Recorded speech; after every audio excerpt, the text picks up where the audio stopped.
Hello again, everyone.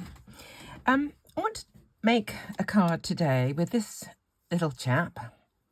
This fox is an Alexandre Renke die, and I got him from Miser Print in the UK. It's the first time we've been able to buy Alexandre Renke dies in this country since before Brexit. So I took advantage of it. As with the cardinal that you may have seen my video of some time ago, the pieces are kind of a little bit puzzling to get together. I've kept them as is, joined together so that I don't lose any of them. And I've cut them out here, and putting them together, the first time I did them for this one was a bit of a puzzle, but we got there. I have kept the picture. I've cut the picture out from the packaging, and I'm keeping it in the box with my Alexandre Renke. I'll just show you. With my Alexandre Renke dies. Here's they are. And here I've got the picture of the cardinal and the picture of the fox. So if I do forget, I can refer to those pictures to get it right. Okay, haven't tried the mousse yet. That's yet to come, so we'll see about that soon. Right, that's by the way. So these are his front legs. These are his back legs behind. So let's put his front legs over the top of his back legs like that. Then we've got these pieces left. This one is part of his tail and goes like this. The shape kind of fits there. But these three pieces left over were a little more puzzling to me. This one is the tip of his brush. So that goes on the bottom, kind of there. And I think you can vary how you put it if you want to have this extra bit of brush sticking out, whether you want to go kind of like that and make it curl right the way around it. You know, you've got a bit of license there. These two pieces I found a bit tricky to start off with, but just let me show you. Obviously here are his ears and his eye, which looks to be rather smugly looking down. This piece, that bit there is his nose. The little round bit on the end is his nose. So that goes so that it fits to the tip of his nose like that. And then that one goes across here somewhere, and you can vary the angle that you put it on like that. Okay, so that's kind of the assembly. But here I've used a few different colours to colour him. You can just use plain coloured card. You could choose sort of a reddy brown for the main body of him, and then a lighter colour for the tip of his tail and under his chin. But I've got out some markers. They're all sort of earth tones, and I've got, I'll just show you what I've got, if it's any help to you. E060, 080, and E130. So 060 is, where's 060? There. 080 is there. And 130 is there.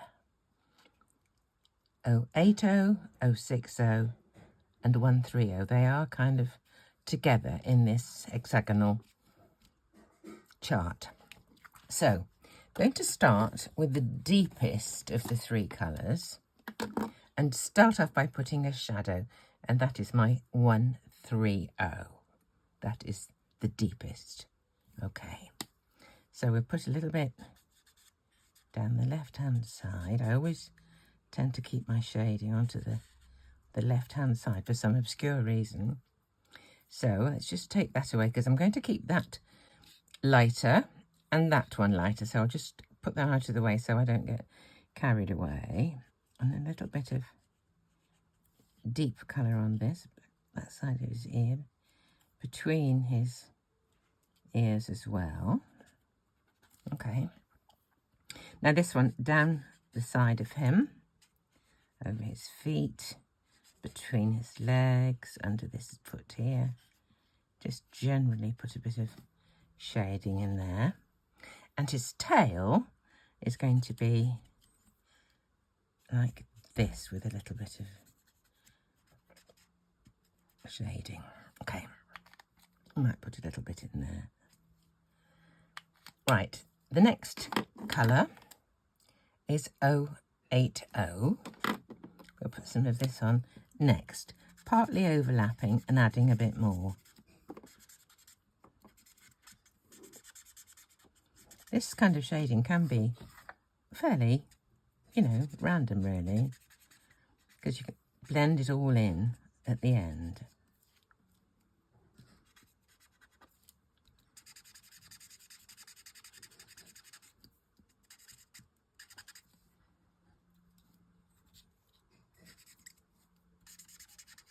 Get messy fingers too. Okay, and the lightest colour is 06. Should I say 0060? And I find it odd why we talk about zeros as O's. Very often when we're saying telephone numbers, we say 014 or whatever it happens to be, and we don't mean O at all, we mean 0. Strange how these things happen, isn't it?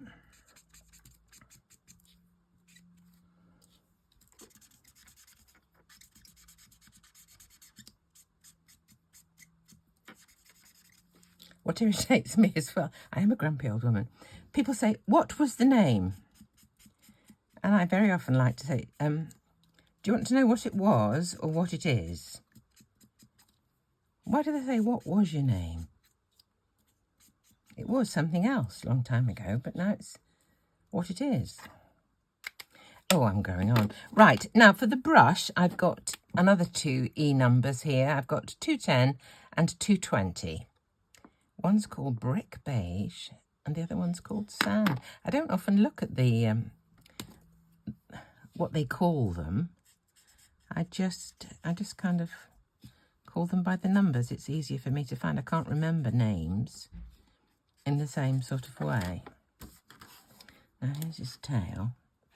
It goes that way up. This is the tip of his tail here. I may put some of the other colour on as well. The deeper tones. Now, did you see what had just happened there? My marker went into some of the colour that was on this sheet and picked it up, and it's transferred it to that. It doesn't actually matter as it happens, but if you do have colour on your mat, if you've got a plastic mat like this, it can pick up what's there already. And from your fingers too, what's more. Now, I need to make that just a little bit closer to what it's going on to. So the lightest of those 3 ones that I use for the rest of him, just going to put a little bit of detail like this. I'm going to over colour it just to tone it in. This is the tip of his tail. This is going to be the lower end, so I get a bit of shadow there.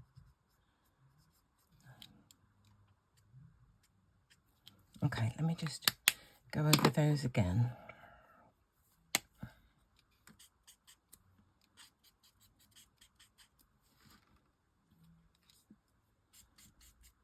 Okay. I will do his nose, the deepest colour of all of them, just on the end there. Okay. Right, now I'll just stick them together. I'm going to use a different mat, just so that I don't, as I've just mentioned, transfer that colour. So, his front legs are going to go over the top of his back legs. So we'll put a bit of glue on there. Okay. Doesn't need to go right to the very bottom because the front legs are a little bit further down than the back ones. Okay. About kind of there, I would think. And I actually fancy putting a little bit more of the darker colour onto this, just down here. I just want to define the bit that's behind him.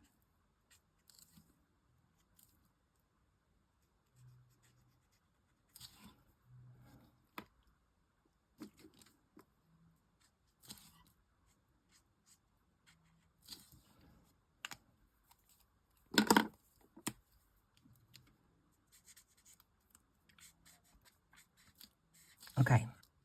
Okay, the next bit I think we'll do is his tail. Now, his tail butts up against his butt, butts up against his bottom. So I'm going to turn it over. I'm going to join the two together with a little sticky tape. Just a small piece. Okay. So I'm going to put it across this piece. And then I'm going to put the other piece up to it, like that. Okay. When it comes to it, I may well add a little bit of extra strengthening.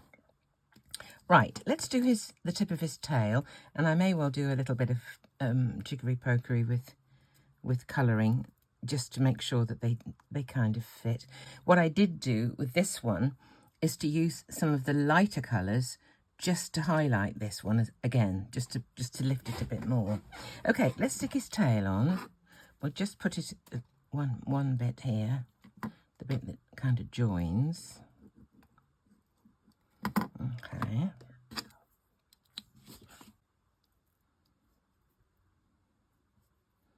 Just keep turning until you're happy with the position. About there. Okay, there's his tail. Now we need to put these two pieces together before we add them onto the body. Let me just take that off there now and we'll move that out of the way. Okay, so we'll put some glue on the back of this one.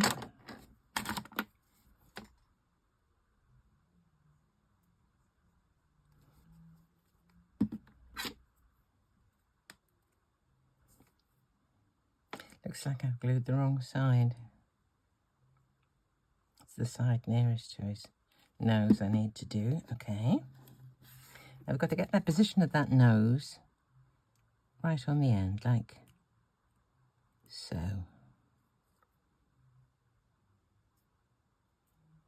There we go. And then we can pop that onto the body like that. So we'll put some more glue further down this little piece here.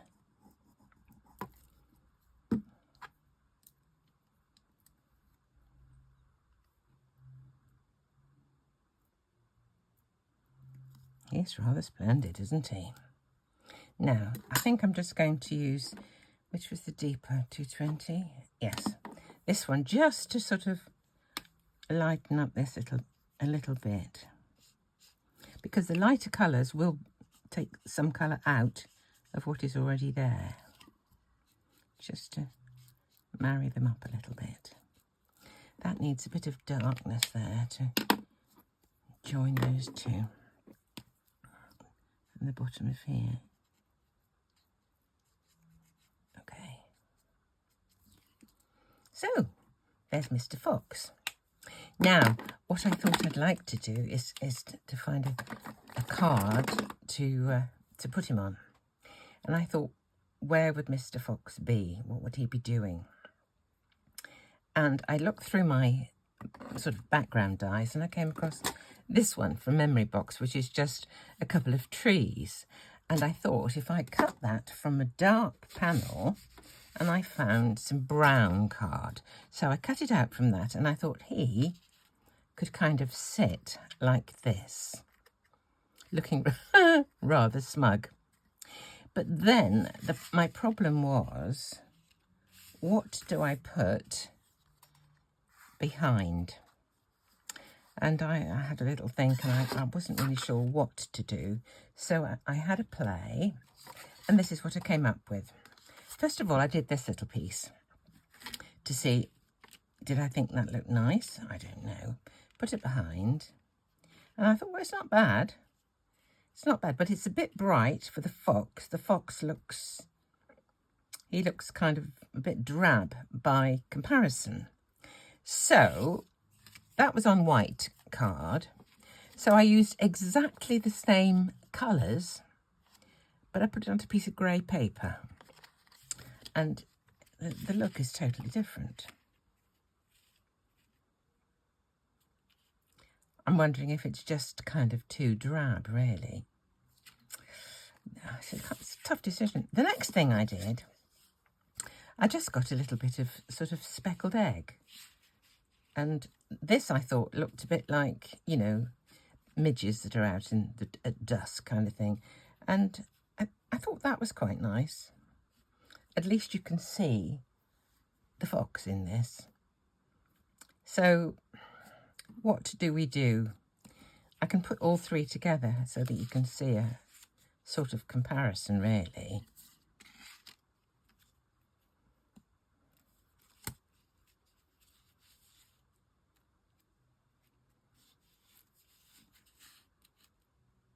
What do we think? That tones in. That's very bright. I think it's a bit too much. I think I might just go with the speckled egg. I wasn't going to before I started. Oh dear. Look what someone very kind, this is Steph, sent me this support for blending brushes while you're using them like this. So I've got all those are the colours that I used. I used Candied Apple, Crackling Campfire, Spice Marmalade and Fossilised Amber to do those. Here's my speckled egg. I've actually ordered one of these from stampbook.com, but when it comes, I will use it for different things. Right, let's just do speckled egg, shall we? I'm going to turn that over to make sure it's clean. Here's a piece of card. Here's my speckled egg. Going to just pop it onto a piece of silicone to keep it a bit still. I think this one may need a little bit of inking because it feels kind of dryish, really. So let's just see. What I plan on doing is just fading it so it's lightest at the top.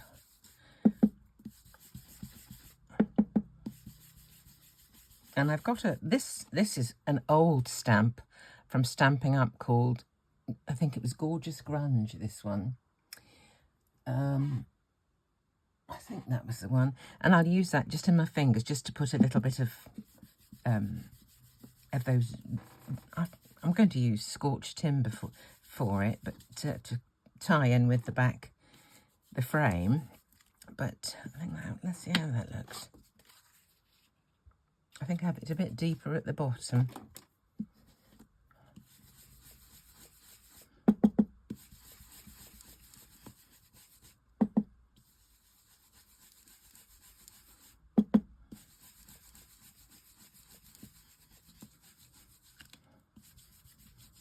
Let's have another look.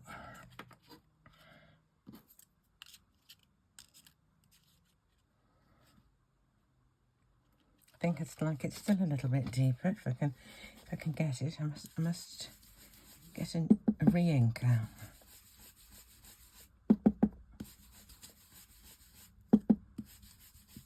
Beautiful, beautiful colour, isn't it? Let's see. Now I'm just wondering if I'm going to ruin it by putting some of these on. I will try. I will try. There's my scorched timber. Just checking there's no ink on the edge. What I don't want are those awful lines. Whereabouts is it going to go? Up near the top, I think.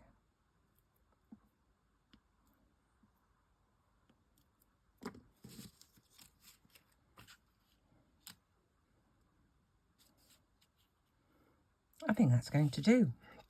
Right. Another day, another card. So, Mr. Fox, let's put this onto our base. I will stick it down presently. And from Alexandre Renke, courtesy of Miser Print in the UK. So I may put a little sentiment on there. I've got a kind of a nice little gap just here. So I may put, and I'm thinking on a brown piece of card, maybe in gold. I think gold would be nice. There's the one I did the other day. And there's his brother. They're very similar, aren't they? Angle of the head is just slightly different. This one's a bit more snooty. He's got his nose in the air. Oh dear. Anyway, there we go. Thank you so much for watching, for subscribing.